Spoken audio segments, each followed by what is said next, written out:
நீங்கள் இணைந்திருப்பது சிலோன் தமிழின் பிரதான செய்திகளுடன். முதலில் தலைப்புச் செய்திகள். வைத்தியசாலை ஊழியர்களின் அலட்சியத்தால் உயிரிழந்த நபர். தீவிரமடையும் ஈரான் இஸ்ரேல் மோதல். நீளும் இலங்கையின் எரிபொருள் வரிசை.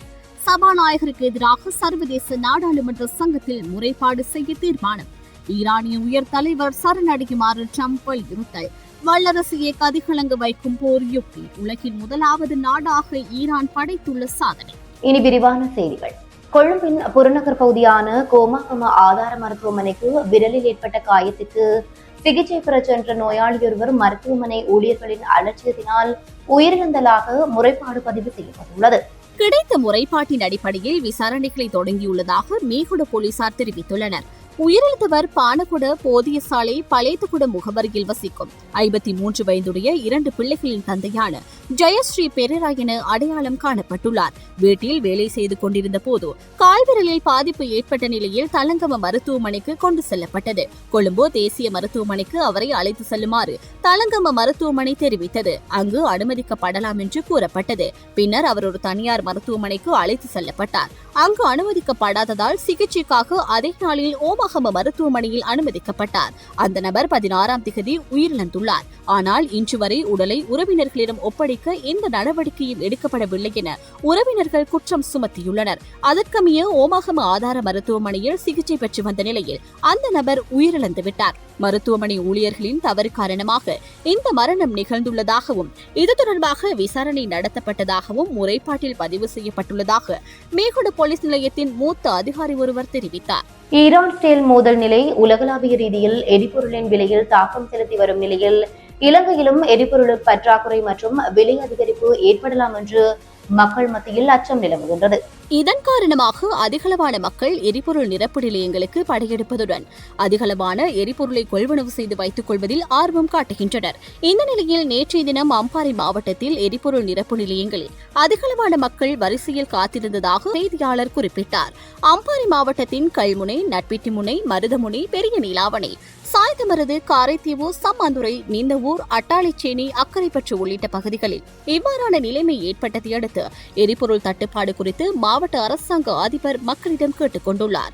இதேவேளை எரிபொருள் நிரப்பு நிலையங்களில் கடுமையான நெரிசல் ஏற்பட்டுள்ளதாகவும் சில எரிபொருள் நிரப்பு நிலையங்கள் கட்டுப்பாடுகளுடன் எரிபொருள் விநியோகத்தில் ஈடுபடுவதாகவும் சில நிலையங்களில் எரிபொருள் இல்லை என்ற வாசகம் காட்சிப்படுத்தப்பட்டுள்ளதாகவும் தெரிவிக்கப்படுகின்றது.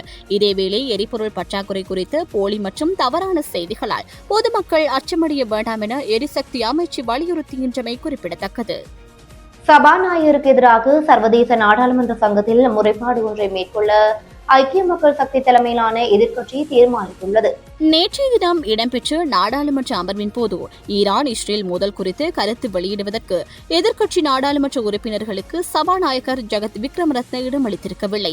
இதன் காரணமாக ஐக்கிய மக்கள் சக்தி நாடாளுமன்ற உறுப்பினர்கள் சபை மண்டபத்திலிருந்து வெளிநடப்பு செய்திருந்தனர். இந்த நிலையில் சபாநாயகரின் செயற்பாடு ஜனநாயக விரோதமானது என்று கண்டனம் தெரிவித்துள்ள எதிர்க்கட்சி நாடாளுமன்ற உறுப்பினர்கள் இது தொடர்பில் சர்வதேச நாடாளுமன்ற சங்கத்தில் முறைப்பாடு மேற்கொள்ள உள்ளதாக தெரிவித்துள்ளனர். ஐக்கிய மக்கள் சக்தியின் நாடாளுமன்ற உறுப்பினர் அஜித் பெரேரா நேற்றைய தினம் மாலை நடத்திய செய்தியாளர் சந்திப்பில் இந்த தகவலை வெளிப்படுத்தினார்.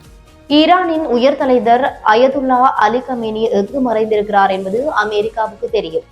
ஆனால் அவர் இப்போதைக்கு கொல்லப்படுவதை அமெரிக்கா விரும்புவதில்லை என்று ஜனாதிபதி டொனால்ட் ட்ரம்ப் தெரிவித்துள்ளார். 5 நாள் மோதல் தொடர்ந்து அதிகரித்து வரும் நிலையில் ஈரானின் நிபந்தனையற்ற சரணடைதலை ட்ரம்ப் ஒரு சமூக ஊடக பதிவில் வலியுறுத்தியுள்ளார். உயர் தலைவர் என்று அழைக்கப்படுபவர் எங்கு மறைந்திருக்கின்றார் என்பது தங்களுக்கு தெரியும்.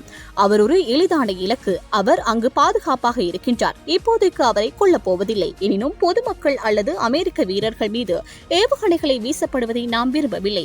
அத்துடன் தமது பொறுமை குறைந்து வருகின்றது என்றும் ட்ரம்ப் குறிப்பிட்டுள்ளார். தஹ்ரானின் 9.5 மில்லியன் குடியிருப்பாளர்கள் அங்கிருந்து வெளியேறுமாறு ட்ரம்ப் வலியுறுத்திய பின்னர் இந்த கருத்துக்களை வெளிப்படுத்தியுள்ளன.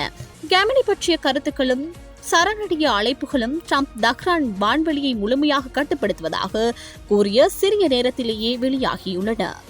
மேற்கு ஈரானின் தப்ரிஸ் அருகே 4வது F-35 ஜெட் சுட்டு வீழ்த்தப்பட்டு விமானி கைது செய்யப்பட்டதாகவும் 5ஆம் தலைமுறை போர் விமானத்தை சுட்டு வீழ்த்திய உலகின் முதலாவது நாடு ஈரான் என்றும் ஈரானின் அரசு செய்தி நிறுவனம் ஒன்று செய்தி வெளியிட்டுள்ளது. இஸ்ரேலிய பாதுகாப்பு படைகள் இந்த கூற்றை மறுத்தாலும் வரலாற்றில் மிகவும் விலையுயர்ந்த ஆயுத திட்டமான F-35 அமெரிக்கா பின்வாங்கும் முடிவை எடுத்துள்ளது. இஸ்ரேலில் 4வது F-35 போர் விமானத்தை ஈரான் சுட்டு வீழ்த்தியதாக அறிவித்ததை தொடர்ந்து அமெரிக்கா புதிய F-35 போர் விமானங்களுக்கான உத்தரவை பாதியாக குறைத்துள்ளதாக தகவல்கள் தெரிவிக்கின்றன. போர் விமான உற்பத்தி நிறுவனமான லாக்ஹீட் மார்டினுக்கு 48 ஜெட் விமானங்களுக்கான உத்தரவை 24 குறைத்து திருத்தப்பட்ட உத்தரவை பென்டகன் பிறப்பித்துள்ளது. இதனைத் தொடர்ந்து ஈரான் இஸ்ரேல் போர் அமெரிக்க விமானப்படையின் 5ஆம் தலைமுறை போர் விமானமான F-35 பலவீனங்களை வெளிப்படுத்தியதாக விமர்சனங்கள் எழுந்துள்ளன. இதன்படி F-35 விமானத்தின் பயணத்திறன் 2025ஆம் ஆண்டளவில் 51.5% குறைக்கப்பட்டுள்ளதாக மதிப்பிடப்படுகின்றது.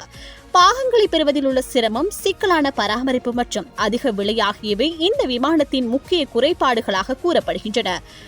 ட்ரோன் போர் அதிகரித்துள்ள காலகட்டத்தில் F-35 காலாவதியானது என்று எலான் மஸ்க் உட்பட பலர் விமர்சித்துள்ளமை குறிப்பிடத்தக்கது. இத்துடன் சிலோன் தமிழின் பிரதான செய்திகள் நிறைவடைகின்றன. மேலும் நமது செய்திகளை அறிந்து கொள்ள www.ceylontamil.com எனும் இணையதளத்துடன் இணைந்திருங்கள்.